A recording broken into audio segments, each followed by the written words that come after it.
TRS college आना मेरे लिए बहुत सौभाग्य की बात थी, क्योंकि मैं इस बिल्डिंग के चारों तरफ तो पता नहीं बचपन में कब से घूम रहा था, सन 73 से, परंतु कभी अंदर आया नहीं। तो ये मेरे लिए बहुत बड़ा प्रेरणा स्रोत था, क्योंकि यहाँ के जो भी स्टूडेंट्स निकले हैं उन्होंने जहां भी कुछ भी कार्य किया है बहुत सफलतापूर्वक किया है और रीवा को गौरवान्वित किया है।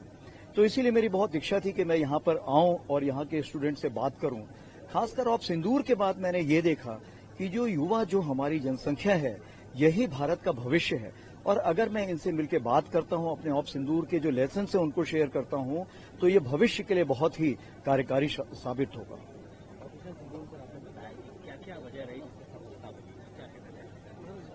सबसे बड़ी चीज ये है कि यहाँ जो मैंने बताया, मैंने मिलिट्री के बारे में कोई बात नहीं की। मैंने उनको ये बताया कि जिंदगी हमें क्या क्या सीखना चाहिए। तो मैंने उनको 5 गुर दिए। जैसे पहला गुर था कॉन्फिडेंस या कामनेस जिसको बोलते हैं, दूसरा गुर था जिसको हम करेज बोलते हैं, तो कोलैबोरेशन बोलते हैं, चेंज बोलते हैं और क्लैरिटी बोलते हैं। इन 5 गुणों को मैंने हिंदी में समझाया और बताया कि अगर आप इसको अपने जीवन में अपनाओगे तो आप एक भारतवर्ष के जिम्मेवार और सफल नागरिक बनोगे। सर, आपके सहपाठी रहे हैं दिल्ली से पार्टी और कोर्स मेट रहे हैं, आपने कितना फ्रूटफुल रहा देखा जाए तीनों लोग एक साथ? देखिए, किसी भी कार्य कुशलता के लिए जरूरी होता है कि पेपर या लिखाई से काम नहीं चलता है। सबसे जरूरी ये है कि आप क्या एक दूसरे को जानते हैं, क्या आप आपके ऊपर एक विश्वास करते हैं। तो जहां भारतीय सेना के तीनों चीफ, मतलब कहने का ये है कि जब तीनों एक साथ रहेंगे तो उसका बहुत फायदा होता है। और दिनेश त्रिपाठी मेरे सहपाठी हैं और air chief marshal AP Singh मेरे कोर्समेट हैं। तो उसमें क्या है, हम लोगों के आपस में जो एक विश्वसनीयता है बहुत प्रगाढ़ है। Officers, JCOs, others, and the NCC cadets, and of course the students, because of whom I am here today. तो सबसे पहले तो मैं पूरे इस हॉल में मध्य प्रदेश के 70वें स्थापना दिवस की बहुत मुबारकबाद देना चाहूंगा। आप सबको बधाइयां देना चाहूंगा और ये भी कहना चाहूंगा कि उससे 87 साल पुराना शैक्षणिक संस्थान ये ठाकुर रणमत सिंह कॉलेज है और इसके पढ़े हुए कुछ जो बहुत ही मशहूर लोग हैं, उसमें freedom fighter captain Avdhesh Pratap Singh, जजेस में mister JS Verma, Satish Agnihotri ji, governors और CMs को अगर लिया जाए तो अर्जुन सिंह जी, गोविंद नारायण सिंह जी, शंभुनाथ शुक्ला जी, डिप्टी CM साहब हमारे समक्ष बैठे हुए हैं, अमित तिवारी जी का मैंने जिक्र किया। बट इसमें एक नाम मैं और जोड़ना चाहूंगा अगर आपकी इजाजत हो, वो है मेरे पिताश्री श्री कृष्ण त्रिवेदी। उन्होंने भी यहीं पे अपना ग्रेजुएशन किया था और मेरी परवरिश में इसीलिए TRS का बहुत बड़ा महत्व है। जैसे कि बताया हमारे जस्टिस साहब ने कि हम इसके सामने से गुजरा करते थे, तो हमने तो यहाँ पे अपना स्कूल भी पूरा गुजारा है और हमेशा इसके सामने हम पैदल ही घूमते रहते। तो उस समय तो रिक्शे के भी पैसे नहीं होते थे और जब आप फिगर 11 यानी टांगों पे चलते हैं तो फिटनेस भी रहती है, तो इसी लालच में हम लोग चलते जाते थे। तो हमेशा इसको दूर से देखते थे, यहाँ के हम गेम्स का परफॉर्मेंस देखते थे, NCC का देखते थे, तो एक ललक होती थी कि काश हम भी ऐसी कुछ ट्रेनिंग कर सके, बड़े होकर हम भी एक। तो हमें ये लालसा होती थी कि हम भी अपने TRS कॉलेज में पढ़ेंगे। बट ये भाग्य सिर्फ अमित तिवारी जी को प्राप्त हुआ। हमें ऑफकोर्स नेशनल डिफेंस अकेडमी जाना पड़ा और यहाँ की फुटबॉल टीम को देख के हमें बड़ी इच्छा होती थी। सही बताएं, इतनी अच्छी फुटबॉल टीम होती थी कि सैनिक स्कूल की फुटबॉल टीम पूरी लगी रहती थी उसको हटाने में, हराने में, लेकिन वो जो भी कुछ तो था यहाँ की बात में, यहाँ के पानी में, यहाँ की टीचिंग में और यहाँ की जो जज्बात थे। तो इस बिल्डिंग ने बहुत ही उतार चढ़ाव देखे हैं जिंदगी में। तो इस मूक बिल्डिंग को अगर आप एक्चुअली बात करने लायक बनाएं तो यहाँ बहुत बड़ा लाइट एंड साउंड शो बन सकता है जो रीवा की बहुत बड़ी कहानी बता सकता है। जहां तक रीवा और मैं अपनी बात करें तो मैं एक छोटे से गांव बड़ी मुड़ीला गांव से आया हूं और मुझे याद है जब हम छोटे थे तो जब रीवा इलाहाबाद रोड पे जब मिलिट्री कॉन्वॉय रुकता था तो हमें खबर लगती थी, हम दौड़ के जाते थे और वहां सैनिक से अपना हाथ मिलाते थे, सब कुछ करते थे, क्योंकि हमारे मन में उसके लिए एक इज्जत एंड विश्वास था। और आज भी मैं इसीलिए कोशिश करता हूं कि जहां भी कॉन्वॉय रुकता है मैं सबसे मिलता हूं, क्योंकि मैं दूसरी तरफ भी था और मैंने देखा था कि एक बालक के लिए एक सैनिक का हाथ मिलाना कितना मायने रखता है।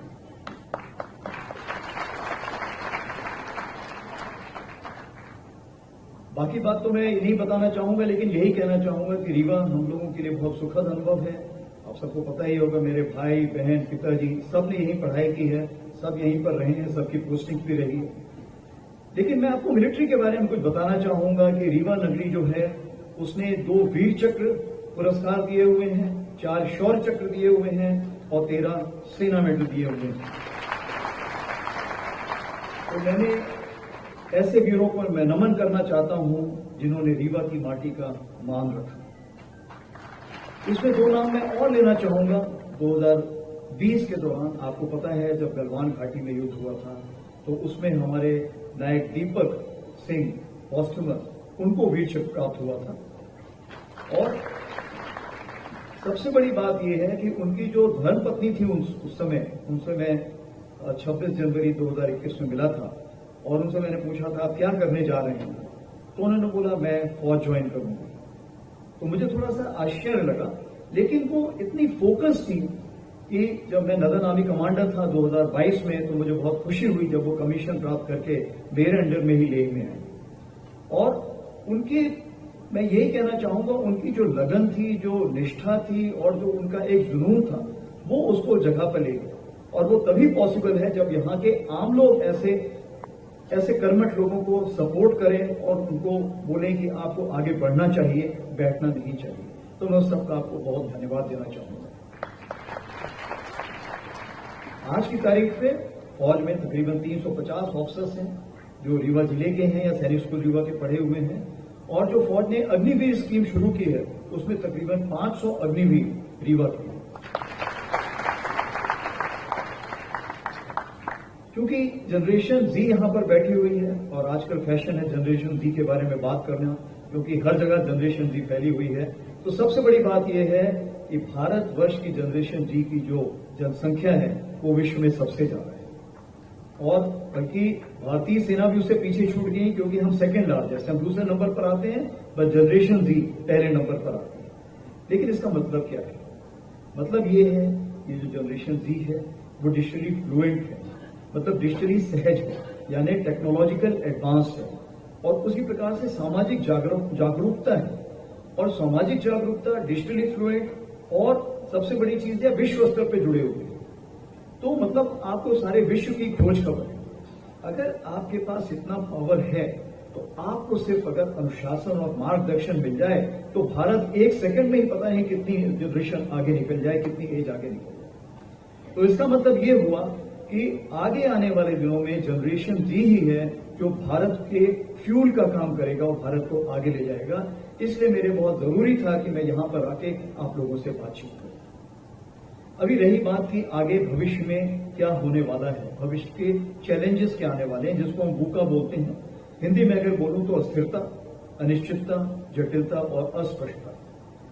ये 4 कुछ ऐसी चीज हैं, अगर आपको सिंपल वर्ड में बोलूं तो आगे आने वाले दिन कैसे होंगे उसके लिए आप और हम किम कर्तव्य विमूढ़। हमें पता नहीं कल कैसे आने वाला है। ट्रंप जी आज क्या कर रहे हैं, मेरे ख्याल से ट्रंप जी को भी नहीं पता होगा कल क्या करने जा रहे हैं। तो कहने का ये मतलब है कि चैलेंजेस ये 4 कुछ ऐसी चीज हैं, अगर आपको सिंपल वर्ड में बोलूं तो आगे आने वाले दिन कैसे होंगे उसके लिए आप और हम किम कर्तव्य विमूढ़। हमें पता नहीं कल कैसे आने वाला है। ट्रंप जी आज क्या कर रहे हैं, मेरे ख्याल से ट्रंप जी को भी नहीं पता होगा कल क्या करने जा रहे हैं। तो कहने का ये मतलब है कि चैलेंजेस इतनी जल्दी आ रहे हैं कि आप जब तक पुराने चैलेंज को पकड़ने की कोशिश करते हो नया चैलेंज सामने आ जाता है। और वही सुरक्षा चुनौतियां जो हैं हमारी सेना के सामने, चाहे वो सीमा पर, चाहे आतंकवाद हो, चाहे प्राकृतिक आपदा हो, या साइबर वॉरफेयर जो नया शुरू हुआ है, स्पेस वॉरफेयर, सैटेलाइट्स वगैरह जो नई चीजें शुरू हुई हैं, केमिकल, बायोलॉजिकल, रेडियोलॉजिकल जो नया शुरू हुआ है, और जो इंफॉर्मेशन वॉरफेयर, जिस तरह से अफवाहें फैलाई जाती हैं, जैसे आपने सुना था ऑफ सिंदूर में बोला कराची पे अटैक कर दिया गया है। तो बहुत ऐसी खबरें आई थी जो हमें भी खबर लगती थी कहां से आई, किसने किया है, हम ढूंढते रह जाते थे।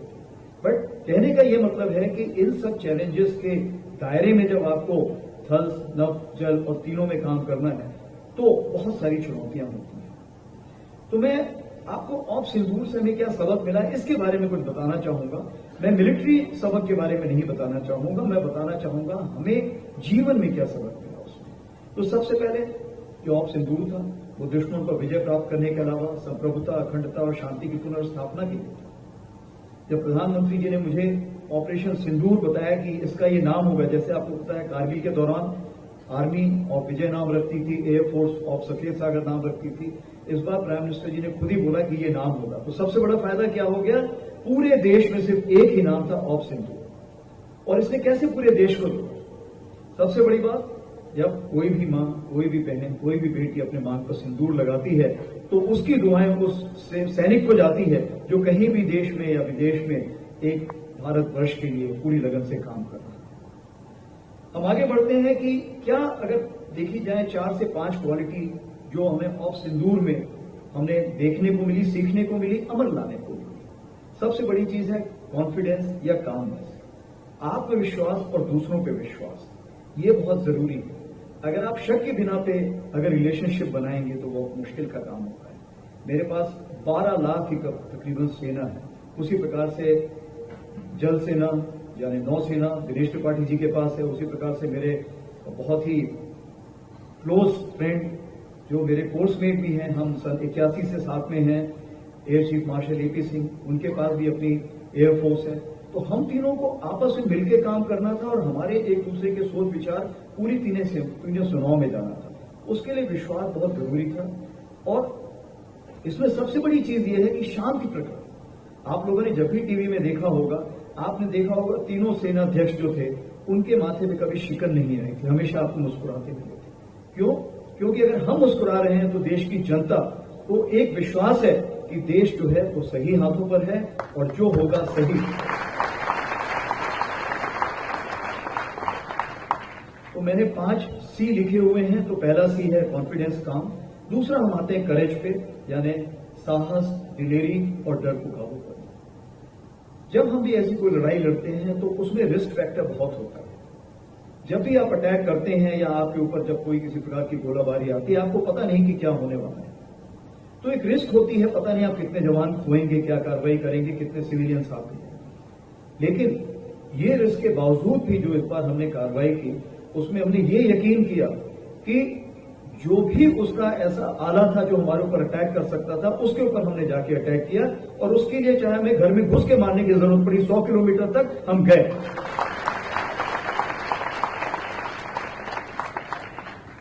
और रिस्क फैक्टर में आप देखते हैं कारगिल के दौरान भी हर जगह आपने देखा है कि जब एक सोल्जर होता है, एक सैनिक होता है, सामने से बुलेट चलती रहती है, लेकिन फिर भी वो बुलेट के सामने से चलता रहता है। क्यों? कि मातृभूमि की तरफ जो उसका प्रेम है, अपने साथियों की तरफ जो प्रेम है, वो बहुत ही अटूट है। अभी हम तीसरे सी पर आते हैं जिसको बोलते हैं क्लैरिटी। क्लैरिटी का ये मतलब होता है स्पष्टता। तो इस बार ऑपरेशन सिंदूर में सबसे बड़ी चीज ये थी कि जो हमारे पॉलिटिकल लीडर्स थे उनके सोच विचार में बहुत क्लैरिटी, बहुत स्पष्टता थी, बहुत निर्देश अच्छे थे कि मैं आपको खुली छूट देता हूं। जब आपके प्रधानमंत्री जी आपको खुली छूट दे रहे हैं तो मतलब आप समझिए आपने जो भी कार्रवाई करना है, इतिहास में पहले कभी ऐसा नहीं हुआ है। भारत के इतिहास में क्या, विश्व के इतिहास में आज तक ऐसा नहीं हुआ। जिस तरह से प्रधानमंत्री जी ने हमें खुली छूट दी और हमें बोला जो भी आपको उचित लगे, लेकिन टेररिस्ट को खत्म करना है, टेररिस्ट के आगा को खत्म करना है और जो भी टेररिज्म को सपोर्ट करना है उसको एक सबक सिखाना है। जब फौज को इतने अच्छे दिशा निर्देश मिलते हैं तो उसका सबसे बड़ा फायदा क्या होता है कि जब हम लोग अपने जवानों से बात करते हैं, अपने कमांडरों से बात करते हैं, तो उसी क्लैरिटी, उसी स्पष्टता के साथ हम हुक्म पास कर सकते हैं। तो इस ऑपरेशन सिंदूर में अगर एक वाद्य यंत्र को देखें, जैसे म्यूजिक के लिए लय में चलता है, साउंड वेव लय में चलती है, वैसे ही ये जो 88 घंटे की लड़ाई थी ये एक लय में चल रही थी और सब एक साथ अपना वाद्य यंत्र बजा रहे थे और सब एक साथ कार्रवाई कर रहे थे। इसीलिए हमें सफलता के पायदान पर चढ़ने का मौका मिला। अगली हम बात करते हैं कोलैबोरेशन। मतलब कहने का ये है कि अगर भारत को आगे बढ़ना है, विकसित भारत की तरफ जाना है, तो हमें साथ मिलकर कदम बढ़ाना पड़ेगा, साथी हाथ बढ़ाना साथी। तो ये जो कार्रवाई है ये बहुत जरूरी है। कहने का ये मतलब है कि वो वक्त आ गया है कि हम एक दूसरे से भारत के अंदर कंपटीशन न करें, एक दूसरे को साथ में लेके चलें। 1 और 1 2 भी हो सकता है, 11 भी हो सकता है। वो आपकी मंशा है कि आप 1 - 1 करके 0 बनाना चाहते हैं, 1 + 1 करके 2 बनाना चाहते हैं, या साथ में चल के उसको 11 बनाना चाहते हैं। और मेरी आपसे यही इल्तिजा है, यही एक रिक्वेस्ट रहेगी कि अगर 1 और 1 करके 11 बनाएंगे तो भारत 2047 का इंतजार नहीं करना पड़ेगा, हम इसको 2032 तक पाएंगे। इस पूरी ऑपरेशन सिंदूर में जितने भी हमारे बीएसएफ, आईटीबीपी और जो बाकी साथी थे, उनका बहुत योगदान था। सिविल पुलिस का बहुत योगदान था, सिविल डिफेंस का, डिस्ट्रिक्ट एडमिनिस्ट्रेशन का, एनसीसी का बहुत योगदान था, इंट एजेंसीज का बहुत योगदान था, जो लोकल कॉर्पोरेशन थी इसका बहुत योगदान था। मतलब कहने का ये है, होल ऑफ नेशन अप्रोच था। ये लड़ाई सिर्फ सैनिकों की नहीं, सारे देश की थी और सारे देश ने दिल के साथ लड़ा, इसीलिए हम इसको जीत हासिल कर पाए। अभी जो 5वां सीन मैं आपको बताना चाहूंगा, चेंज यानी परिवर्तन। आप देखेंगे बहुत सारे सिविलाइजेशन आए, बहुत सारी संस्कृतियां आई और लुप्त हो गई, लेकिन भारतीय संस्कृति ऐसी है कि चलती गई और अभी भी चलती जा रही है। और अभी भी इसको एसिमिलेटिव बोलते हैं, इंक्लूसिव बोलते हैं, मतलब जो भी आता है उसको हम अपने में शामिल कर लेते हैं। हमारे जो रूट्स हैं इतने स्ट्रांग हैं, हमारी संस्कृति इतनी अच्छी है कि हम जब से चले हैं चलते जा रहे हैं, लोग आके हमसे मिलते जा रहे हैं। चाहे आप ज़ोरोस्ट्रियनिज्म देख लीजिए, या आप इस्लाम देख लीजिए, क्रिश्चियनिटी देख लीजिए, या बाहर से कोई भी आया हो किसी भी प्रकार का, वो हमें सब में शामिल हो गया है और वो भारतीय संस्कृति कहलाता है। और उसके अलावा ये भारतीय संस्कृति हमने बुद्धिज्म के जरिए चीन में भेजी, जापान में भेजी, इंडोनेशिया में भेजी। मतलब कहने का ये है कि हमने हर जगह हमने संस्कृति दी। तो चेंज, परिवर्तन ही संसार का नियम है, ये गीता भी बोलती है और यही हमने सीखा। क्यों? क्योंकि जो 2 साल पहले हम लड़ाई की तैयारी कर रहे थे, इन दोनों सालों में हमने बहुत सारा चेंज लाया, टेक्नोलॉजी अडॉप्ट की, ड्रोन्स की हमने तैयारी की थी, लॉट एम्यूनिशन की तैयारी की थी, नए नए प्रिसीशन एम्यूनिशन की तैयारी की थी। चूंकि हम बदलाव ला रहे थे, इसलिए हमें जीत हासिल हुई। और आज भी जब भी आप अखबार उठा के देखते होंगे कि फौज अभी भी बदलाव की जो उसका एक सफर है उसमें काफी तेजी ला चुकी है। तो मैं ये कहना चाहूंगा कि अगर आपके पास पैशन विद पर्पस है, यानी जुनून और लक्ष्य का मिश्रण है, तो आपको कोई भी नहीं रोक सकता सफलता की सीढ़ी पर चढ़ने के लिए। अब बात करते हैं देश निर्माण की। मेरी तरफ से आप सब देश के सिपाही हैं, चाहे वर्दी पर भी हो या बिना वर्दी के हो, कोई भी प्रोफेशन में, कोई भी पेशे में। क्योंकि विकसित भारत के जो 4 स्तंभ हैं वो युवा, महिला, किसान और गरीब, चारों यहां पर बैठे हुए हैं। अब आप पूछेंगे कि गरीब यहां पर कैसे बैठे हैं? तो गरीब का यह मतलब है कि गरीब रोटी कपड़ा मकान से नहीं, वो लोग हैं जो दूसरे को देख के अपने को कम समझते हैं। अगर आप मिनिमलिस्ट हैं और समझते हैं इससे मुझे इतना ही चाहिए है, बाकी आप दूसरों को मिलकर खाना चाहते हैं, अगर एक रोटी और आप उसको आधा बांट के दूसरे के साथ खाना चाहेंगे तो गरीब नहीं आप बनेंगे। तो मैं सिर्फ यही कहना चाहूंगा कि रीवा में तो मैंने किसी गरीब को नहीं देखा है, क्योंकि यहां सब मिल बांट के रहते हैं, मिल बांट के। तो आज का युद्ध सरहद पर ही नहीं, पूरे देश में लड़ा जाएगा। चाहे आप डॉक्टर हैं, इंजीनियर हैं, साइंटिस्ट हैं, आपके पास स्टार्टअप है या एमएसएमई है या वकील हैं, गवर्नमेंट प्राइवेट जॉब है या यूनिफॉर्म है, हम सब इस अगले युद्ध में, जिसको हम एक छोटा सा नाम दे रखा है, जिसको सिंदूर 2.0, उसमें कुछ ना कुछ भूमिका जरूर निभाएं। और मेरी आपसे यही एक रिक्वेस्ट रहेगी, जहां भी आप होंगे, आपकी दुआएं, आपकी कशिश और आपकी कोशिश अगर हमारे साथ रही तो हम अगले युद्ध में भी दुश्मन को मुंह की। प्राइम मिनिस्टर मोदी जी ने 11 जनवरी 2025 को नेशनल यूथ डे को बोला था, भारत के युवा विकसित भारत के दूत जो नवाचार, जुनून और देश। प्राइम मिनिस्टर मोदी जी ने 11 जनवरी 2025 को नेशनल यूथ डे को बोला था, भारत के युवा विकसित भारत के दूत जो नवाचार, जुनून और देश की प्रगति के प्रति गहरी प्रतिबद्धता से भरे हुए। मतलब ये कहना चाहिए कि हमारी एक्सपेक्टेशंस हैं, जो हमारे एस्पिरेशंस हैं यंगर जनरेशन से, बहुत ज्यादा है। तो आपने क्या करना चाहिए? सबसे पहले start wherever you are. आप जहां पर है वहीं से शुरू हो जाइए। ये मत सोचिए अगर मुझे ये मिलता तो मैं ये करता, ये होता तो वो होता, मेरे पास ये आइडिया लोग लेते नहीं। एक बड़े टेक्नोलॉजिकल सैम पिट्रोडा जी का नाम सुना होगा आपने, वो बड़े टेक्निकल माइंड के हैं। तो एक बार मैं उनका लेक्चर सुन रहा था, उन्होंने बोला मेरे पास बहुत लोग आते हैं, मेरे पास ये आइडिया है, मेरे पास ये आइडिया है। उन्होंने बोला अगर आपके पास कोई आइडिया आप उसको शुरू कर दीजिए। जब आप उसको शुरू करेंगे, जब उसको सफलता मिलेगी, तो लोग खुद आके आपके आइडिया को आपसे लेंगे। आप देखिए, याहू मेल देख लीजिए, या कोई भी ऐसी छोटी छोटी जितने भी आप देखिए स्टार्टअप जो है अमेरिका में, भारत में भारतीयों ने शुरू किए। और जब उसके आइडियाज चल निकले तो दूसरे लोगों ने ले लिए, तो वो लोग रुके नहीं, वो फिर दूसरे आइडियाज को क्रिएट करने में लग गए। तो अगर देखा जाए तो भारतीय में क्रिएटिविटी बहुत ज्यादा है। कुछ लोग उसको जुगाड़ भी बोलते हैं, लेकिन कहने का ये मतलब है कि किसी को कुछ बना देना, दो चीजों को मिला के तीसरी नई चीज का आयाम ला देना, ये हमें हमारी फितरत में। तो हमेशा हमें अंदर झांक के देखना चाहिए कि हमारी कितनी काबिलियत है। मैं यही कहना चाहूंगा कि अगर पूरा विश्व भी मिल जाए तो हमारी काबिलियत नहीं पा सकता है, इतनी हमने काबिलियत है। स्टार्ट स्मॉल का ये मतलब है कि कभी भी आपको पूरी 100% परफेक्ट कंडीशन नहीं मिलेगी। जैसी भी कंडीशन है वैसे ही शुरू कीजिए। फेसबुक एक डॉर्मेट्री में शुरू हुआ था, उसी प्रकार से अन्ना हजारे एक सर्विसमैन भी हैं, उन्होंने अकेले ही मुहिम छेड़ी थी करप्शन के अगेंस्ट, और देखिए वो देखते ही देखते पूरे उनकी जो मशाल थी वो पूरे विश्व में प्रज्वलित हो गई। तीसरी चीज है सर्व द कंट्री। आप जहां पर भी हैं राष्ट्र प्रेम के लिए, राष्ट्र के लिए काम कीजिए। अगर आप रोड पर जा रहे हैं और आपने कचरा देखा, अगर आप उसको उठा के किसी डस्टबिन में या आप झोली में भी रख लेते हैं तो वो बहुत बड़ी बात है। आपने देखा होगा एक किमोनो ड्रेस होती है जापान में, आपने देखा होगा कितनी ढीली ड्रेस होती है, वो कुछ समझ में नहीं आता कि ढीली क्यों, लेकिन उसके पास आप देखेंगे एक अंदर एक थैली होती है। और जब भी कोई जापानी जब भी कहीं जाता कोई गंदगी देखता है तो वो ऐसा नहीं कि वो साइड में पैर से मार देता है, वो उसको उठाता है अपने झोली में डालता, ताकि जो नेक्स्ट डस्टबिन आएगी उसमें उसको डाले। तो जब तक हम मानसिक तौर पे ये प्रण नहीं लेंगे कि हम अंदर की जो क्लींसिंग है, अंदर सफाई रखेंगे और बाहरी सफाई के लिए भी हम जिम्मेवार हैं, जब तक हम ये प्रण नहीं लेंगे तब तक भारत देश, मेरे ख्याल से जो एक नारा है 2 अक्टूबर को जो हम हर बात बोलते हैं सफाई, वो सफाई तभी होगी जब आप और हम हर पड़े हुए छोटे टुकड़े को भी उठाना चाहेंगे और कहीं ना कहीं सही जगह पर पहुंचाना चाहेंगे। इसके अलावा आज की लड़ाई बूट्स ऑन ग्राउंड मतलब सोल्जर ऑन ग्राउंड के अलावा माइंड्स ऑन ग्राउंड बहुत जरूरी है। माइंड्स ऑन ग्राउंड का ये मतलब है कि जो आपका दिमाग है वो हमें चाहिए।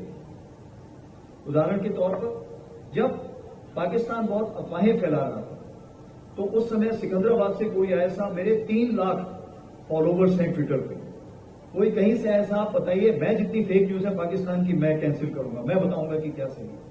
तो कहने का ये मतलब है सारे देश से हमारे पास रिक्वेस्ट आई। बहुत लोग ऐसे थे जो जोश में थे, उन्होंने बोला भाई हमें फौज में भर्ती कर लो।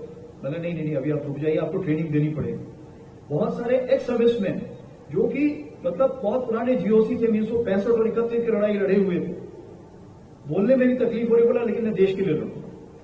तो कहने का ये मतलब है जहां पर भी हैं, अगर आप कुछ भी देश के लिए कर सकते हैं इस लड़ाई के मौके पर, तो मेरे ख्याल से ये बहुत जरूरी होगा। और उसमें सबसे जरूरी है राष्ट्रीय एकता के लिए आप सबको एकजुट हो। आजकल बहुत सारी अफवाहें फैल रही हैं, बहुत सारे धर्मों के बारे में बातें हो रही हैं, बहुत सारी ऐसे बातें हो रही हैं, लेकिन हमारा धर्म राष्ट्रीय धर्म है, भारतवर्ष हमारा धर्म।